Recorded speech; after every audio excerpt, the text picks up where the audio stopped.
We are now talking to Oregon softball player Shaye Bowden. What's going on, Shaye? Hi there. How are you guys? We are good, man. New York, rainy, disgusting, humid, and I'm sitting next to this guy. He kind of has a little stench to him, so it's do what you gotta do. yes. Well, that's speedy for you. Anyways, how are you and your family doing with the pandemic?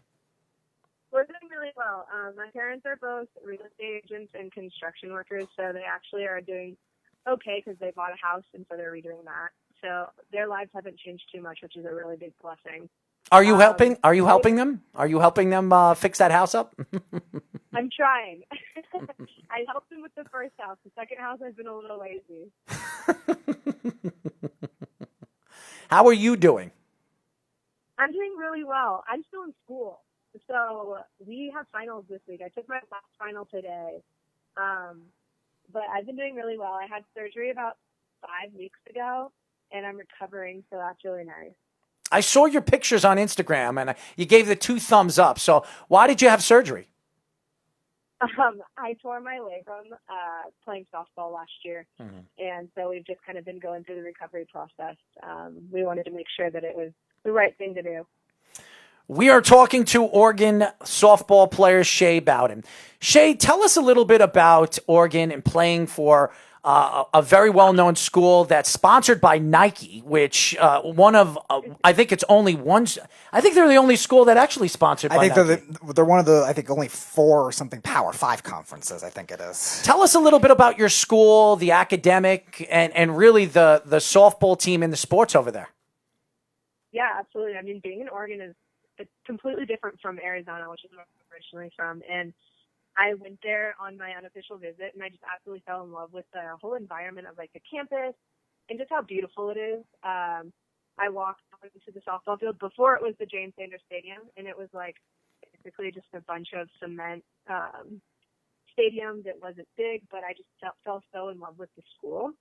The team is absolutely amazing. Obviously, they went through a little turbulence my sophomore season, and so coming from that, our team has grown so much, and we're all best friends. Like, one of my teammates is visiting right now, and we keep in contact every single day. So it's really nice. But the academics is, I mean, it's college. You know how it is. It is what it is. Oh, my God. I hated school. And I was a big-time hockey player. I hated it. And I actually lost my scholarship for hurting my knee, and that's a whole nother story. And this is not about me. This is about you, Shaye. But I did not like school. I am not one of those people. I was an athlete. I was born an athlete. I was not an academic type of person. So Speedy right over here. Majoring in athletics. Yeah, he's more of the academic type of guy. I mean, me, there we go. I'm more of the speaking, smack you in the back of the head kind of guy, you know?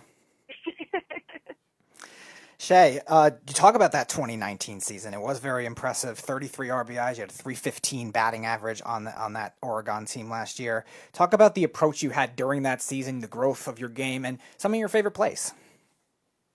Yeah, definitely. It was kind of just a free kind of year. You know, we didn't have nobody really had any intentions for us. Like, everybody was kind of just like thinking we were the underdog. So we didn't really have a lot of pressure on our shoulders. And that's when I played the best. And I think that having my team behind me and being able to rely on them and knowing that they were never going to give up made the game just so much easier to play.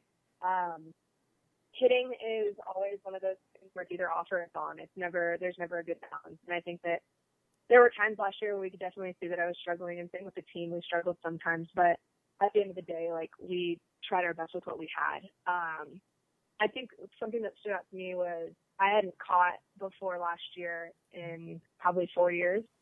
So that was my first season catching in about 4 years. So being able to throw out as many people as I did and having, like, my team support me through all of it and help me get back into the catching shape was what stood out the most from the season for me personally.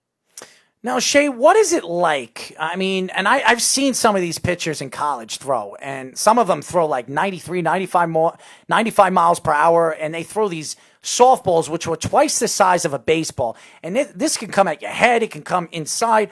What is it like standing in the box and seeing one of these things whiff right past your head? What is it like? It's intense. one of the girls we faced, Washington, Ternavelo, she throws the 71 consistently, like 70 to 71. And me and one of my teammates, before the game, we put the machine on 68, and we stood 10 feet away from the machine and just swung. Just to look at a ball. But it's absolutely intense. Like, you have Rachel Garcia throwing a rise ball inside on your hands, and it is the most interesting thing when you look at it on the outside. But in the box, it doesn't seem as bad, but it's definitely, it freaks you out for sure. I'll tell you this. I've watched some of these girls pitch, and it looks like it's going to go low, and then it shifts high. It just elevates. And it's funny because my friend actually coaches high school out here, and I came to one of his practices, true story, and I am a good baseball player. I was always a good baseball player. Never struck out. Never. I struck out maybe twice in high school. Wow. Okay? And I stood in the box with this girl, and he told me, you have to watch this girl pitch. She was a sixth grader. And she was throwing 68 or 69 miles per hour. I was like, I can hit a 68, 69 mile. I hit 90 mile per hour fastballs and curveballs that go 80. I can hit this. I'll tell you this right now. She not only embarrassed me, the parents were laughing. I was standing there in the box. I was like, it shifted. It dipped. And the way they put spin on the ball and how big the ball is, I don't know how these young girls get the grip that they do to maneuver the ball the way they do. It's unbelievable. It's insane, especially how much the game's developed with the younger girls. Now, you play multiple positions on your team. You mentioned you're playing catcher last season, and you also play first base and right field. Which one is your favorite to play, and which do you think you're best at? My favorite is catcher, and I think I'm also best at catcher. I think it comes naturally to me. I grew up catching my entire life, so I think I enjoy it. I enjoy seeing the entire field. I enjoy all of, like, the ability to, like, direct plays and stuff like that. I really enjoy that, and I really enjoy the battery of me and my pitcher. And it's something I work extremely hard on, so. Oh, just tell the truth. You like the control. Come on. You like the control behind the plates. Okay, I like the control. To me, and I want to know your opinion, because me and this guy for years have been arguing about positions in baseball and softball. Please tell this guy, what is the most important position to play in baseball? He thinks it's center field. I have said shortstop. My second position would be catcher. Tell him what is the most important defensive and offensive position to play. Okay, so I'm a little biased, but I definitely think catcher and shortstop. So I agree with you. The only reason why I say that is because the shortstop is the commander of all the infield, and the catcher is the commander of the entire field. We see every single play, and the shortstop sees everything happening within the infield. Are you listening to this, Speedy? Of course. Are you listening to how many people have we asked so far? Yes, I know. From I have the softball, hot take. and I just love driving the knife back into you, man. I love it. All right, I have the hot take. I think I'm aware of that. Talk about, again, the substitution method with those positions. You play around in different spots, catcher, first base.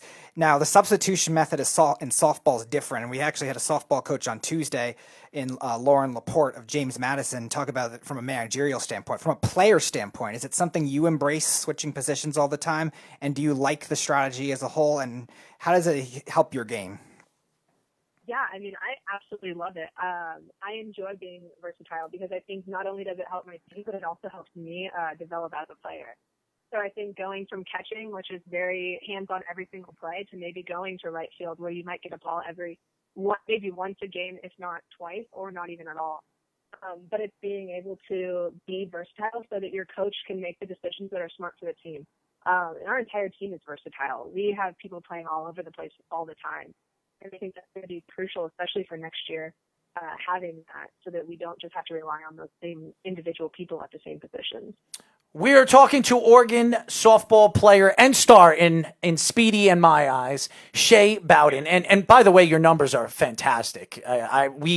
Before this show, I asked Speedy, who are we interviewing today? Because sometimes I'm working on so many other stuff for the network. I didn't know who we were interviewing. And then he told me about you, and then he said, "Go look at her numbers." I'm looking at your numbers. I'm like, "These are her numbers." So I am very, very impressed. My question to you is, I watch the World Series of softball, and I get a chance to watch the United States softball team. When the big games, I get the opportunity to watch some of these girls play. And I think it's unbelievable that some of these girls on the field, actually every single one of these girls, are multi-positional players. Like, there are pitchers that can play center field, and the center fielder can come in and play pitcher. The third baseman could pitch. I mean, it's fantastic when I want to see baseball like that. I like to see all different players have multifaceted positions, that they can play multiple positions in the game, where it can make them even more money or better opportunities in the future if they decide to play even longer in their careers. Yeah, I completely agree. Let's just say girls can better adjust. That's all I gotta say. Well, there you have it. I mean, girl power. But no, I totally agree. I mean, I think that definitely, as we always told, like, you're too small to catch, you're too small to do this, you're going to get recruited if you play multiple positions, it's going to look better. And then you kind of just grow up playing multiple positions, because, well, not, I mean, what is it going to hurt at the end of the day? If anything, it's making me a better person and a better versatile player, which is going to help my team overall. So, do you think that maybe that throughout your career, because there's still plenty of time, do you think you could end up possibly playing even more positions, even pitching at certain points? Or do you think you'll stick to the three you're already playing? Pitching is absolutely no-go. My hands are too small. I can't do that. No. Well, you and Speedy have a lot in common then. Hey, we're Bison.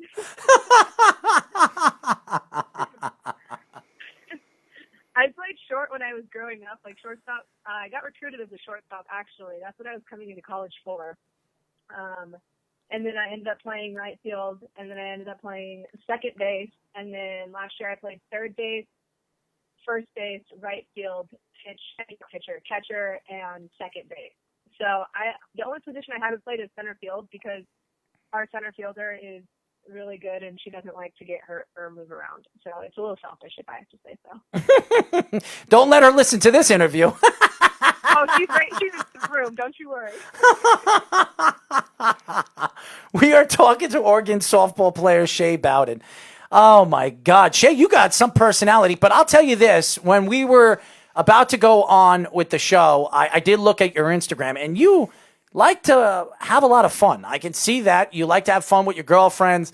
Tell us a little bit about your life out of softball. What do you like to do? What are some of your hobbies and recreational things that you do off the field?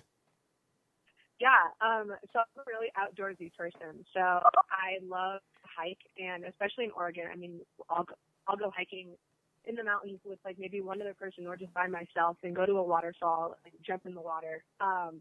We'll just go on a hike. We have a hike right now down the street, and it's called Spencer's View, and it looks over all of Eugene, so we can see our stadium and everything, and it's beautiful. It's kind of my getaway for sure. I'm also really into photography, so I try to take my teammates and I try to make them model for me. And a lot of times they don't want to, and it's not fair. But anything to do with outdoors. I mean, we hang out all the time. We are social butterflies. We like to do everything together. Well, Speedy's a social butterfly, or maybe a social beetle. You're like a beetle. Social beetle. Yeah, you're like a beetle. Yeah, I wouldn't say a butterfly. You're not much to look at, so I would say beetle. Fair enough.